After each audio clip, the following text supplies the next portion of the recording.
இது ஸ்டவ்க்கு வந்து வெறும் ஸ்பாஞ்சு தான் போடுவேன் ஃப்ரெண்ட்ஸ். ஸ்டீல் நாரெல்லாம் நான் போட மாட்டேன்.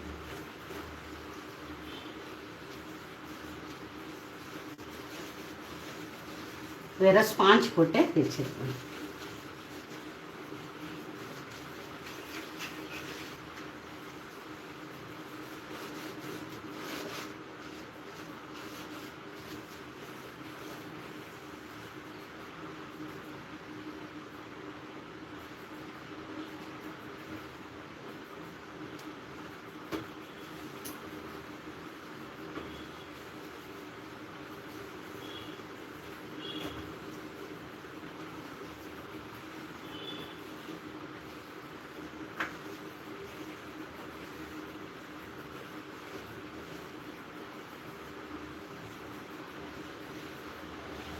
நான் வேலை செய்கிற இடத்துல கூட ஃப்ரெண்ட்ஸ் ஸ்டவ் நீட்டாக வச்சுட்டு வருவேன். நான் என் வேலை முடிஞ்சிட்ட பிற்பாடு ஸ்டவ்வும் நீட்டாக வச்சுட்டு டாப் கவுண்டரெல்லாம் க்ளீனாக தான் வச்சுட்டு வருவேன்.